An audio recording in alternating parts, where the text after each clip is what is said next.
Hey everyone, my name's Mark. Welcome to Bumbling Through Dungeons, the show where we rail against the hegemony. And today we are talking about the Quantum Ogre. Alright, so before I go look at Google to see whether or not I pronounced hegemony correctly, we are going to talk about the Quantum Ogre. Now, what's the Quantum Ogre? Some longtime players or DMs will know what the Quantum Ogre is. If not, it probably sounds like some really weird creature, but it kind of is. It is a creature, but it's not. It has nothing to do with quantum aspects of the, you know what, let me just do the thing. So what this is it's an example used as a bit of a thought experiment to talk about a particular point in dungeon mastering, in GMing, in running a game.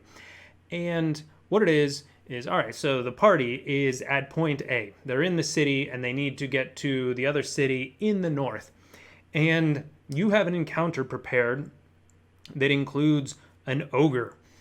And there's a swamp surrounding one of the roads that they might take to this other city. And it makes sense for the ogre to be in the swamp because I guess he's Shrek or something, and that's where ogres hang out. I don't know. I'm not actually sure about the lore about ogres, but I guess they're swamp creatures. In any case, so you've got this ogre planned for this road, and you think for a couple narrative reasons that your players are going to take the swamp road. Maybe there's something else that's equally dangerous along the other road, and you think that, okay, they're going to take the swamp road, but for whatever reason they decide, you know what, no, we want to take the mountain pass, and you don't have an ogre encounter prepared for the mountain pass. In fact, you don't have anything prepared for the mountain pass, and you think that it would be a very interesting encounter. Maybe there's some twist to it. Maybe one of the characters' parents was killed by an ogre. Not the players, but the the PCs, and you get it. So do you, as a DM, the players don't know that the ogre encounter is set for the swamp road.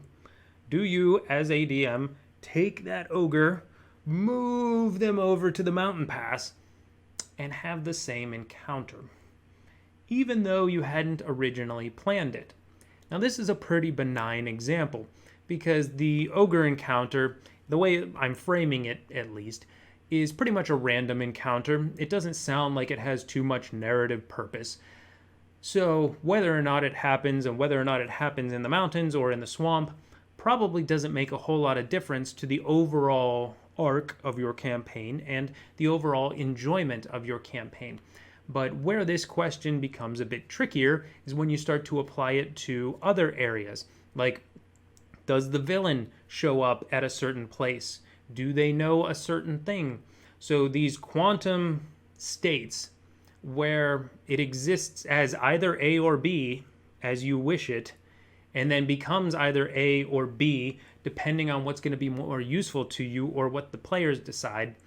The philosophical question becomes, is that disingenuous to do that when really the players don't have a choice? The ogre encounter, or whatever it is that has an A-B possibility, is the ogre encounter just going to happen anyway? And if so, what's the point in giving the players that choice? We're going to talk a little bit about that today because I think there's some nuance to that discussion. So, as with many things in D&D and frankly in life, there are a lot of things that I think are tools that can be used for good or for evil. And it might not be explicitly used for evil. It might be someone trying to use it for good and inadvertently doing something bad. But I think that the quantum whatever, whether it's an ogre or anything else, it could be the quantum NPC or the quantum villain or the quantum plot hook or the quantum side quest, whatever it is, I think there are ways that it can be executed where it both makes sense and doesn't detract from the experience and doesn't remove player agency, and other times when it potentially could. So we're going to do at least one or two examples for both of those and talk about why I would make certain decisions in certain places. So I think probably the strongest argument for using the Quantum Ogre or Quantum whatever, anytime I say Quantum Ogre from this point on, it's going to mean Quantum anything in your campaign. And using the Quantum Ogre, I think one of the strongest arguments for it is that you as the DM are there to make the campaign fun, or at least set the stage for everybody to be able to have fun. Ideally, the player's fun is your fun, and if everyone is having fun, you are doing your job, pretty much regardless of how you're getting there. And the other salient point here, I think, is that while I always want the player's actions to drive the story, you as the DM have to set up the story, have to set obstacles in the player's way, have to set up encounters and locations and hooks and challenges in order for there to be any narrative tension. And so you're always making decisions about what goes where and at what point, and it's in a way that you think will help facilitate the best campaign experience for everyone playing in the game. So in saying that, all right, in this particular instance, the ogre is either at A or B, and you yank them to either one, depending on where they need to be, is sort of moving the goalposts a little bit, because every element of your campaign at some point was either there or not there, or either at point A or point B in your mind until you decided to put it somewhere. I think the only thing that changes here is that most of the elements of your campaign are going to be set up and solidified in your mind and not really changing. But this is something where you're only making the decision at the moment of player choice. So they say, okay, we're going to the mountain pass, and that's the point at which you make the choice. So for something like this, especially for a random encounter, I wouldn't worry about it at all. I don't run a ton of random encounters to begin with, and when I do, I usually have some larger purpose to it. So there's usually something that I'm trying to do narratively, even if it's in a very small way. So sometimes I will have these seemingly random encounters planned, and it might seem to the players like it's a random encounter, but I do have a purpose in putting it in there. And I think it's a valid purpose to put in an encounter if, for example, you thought that what they were going to do in the first city would last a lot longer, and you don't have too much prepped for this new city that they're about to travel to. And if you only have, you might insert an encounter along the road and give them a chance to do some role playing and some fighting, so that when you get to the session next week, you have more of the next city plotted out, and you don't have to improvise so much this week. While that's not ideal, and hopefully you're prepping enough in advance that you don't run into that too often, I think that could be a valid reason to do something like this, to have a quantum encounter to sort of save your ass as a DM when you don't know what's coming next, and you'd rather give yourself a week or 2 weeks, however often your group meets, in order to prep something that will be more interesting than whatever you might improvise on the spot. I think that's a valid reason to do something like this. I don't think it's an ideal reason, but it's certainly not going to kill a campaign. And I think we've skirted around this issue in talking about a couple different adventures here in videos that I've made on the channel. And one of the examples that I gave was in Waterdeep Dragon Heist, there's this vault that they have to open, and it's magically sealed, and they need 3 keys. And there's tables, and you're supposed to roll for the keys. So the key for the first key and the second key and the third key, you roll like a D6. And frankly, some of these keys can be very, very unique and interesting, and they can lead to really cool, interesting challenges for the players. And so I think it's not just perfectly valid, but sometimes better if a DM looks at those lists, looks at those 6 for key A and says, oh man, that one seems really cool, and I think that it'll give them a chance to, they may have to steal it from the villain and, in order to bring it here, or they might be able to get creative and do some, find another way to get that type of key. And if you think that one of the options is just way better than the others, don't roll randomly for it, pick it. And the reason that I say that is that you're going to be more passionate about bringing that particular decision to life, that particular plot point to life. And so it's more likely that your players are going to enjoy it too. Not everything needs to be randomized that a book says to be randomized, or that could be randomized. There are some times where you're going to want to make a narrative decision that, puts something in front of the players that may not have been there otherwise, because you think it's going to make for the most interesting campaign. That's what we expect DMs to do, is to create interesting conundrums, and situations. So those are the good reasons. And I think that me looking at those lists of keys for Dragon Heist and picking the ones that I wanted them to be, each one that I picked presented an interesting challenge for the players in order to get that key, I think in ways that some of the other options wouldn't have. So it made it more fun for them because they had to think creatively, made it more fun for me because they came up with some solutions that I wasn't even thinking of. Thinking out of the box of how do they get a unicorn there, or the hand of a drow was another one of them. So how do you obtain the severed hand of a drow? Like, there are some dark ways you could get it. There are probably some ways that aren't quite so dark. And how do you do that when you're on a timer? How do you find a unicorn? Does it need to be a real unicorn? Could it be a stuffed unicorn? Could you just put like a plush doll on there and have that count? There are different ways to get creative with these things. So that's a bit of a tangent, but I think it makes the larger point of sometimes just making a decision that you think is going to be the coolest for the campaign is exactly what the campaign needs. Don't ever feel afraid to do that as a DM. I think that's one of the things that I learned that's really helped is, I want the players to always have a ton of choice in how they solve problems and solutions, but sometimes these situations that they are presented with will be more interesting if I include certain elements. And you shouldn't feel worried about doing that if you think it's going to serve story arcs for individuals or for the party as a whole. So, when is the Quantum Ogre bad? And I think there are some times it can be bad. And I think this is also the difference to me between an adventure that's linear and an adventure that's railroaded. And I think this gets into that territory. And let me explain the difference that I see. When we talk about railroading, it's usually in a pejorative sense. It's usually very negative.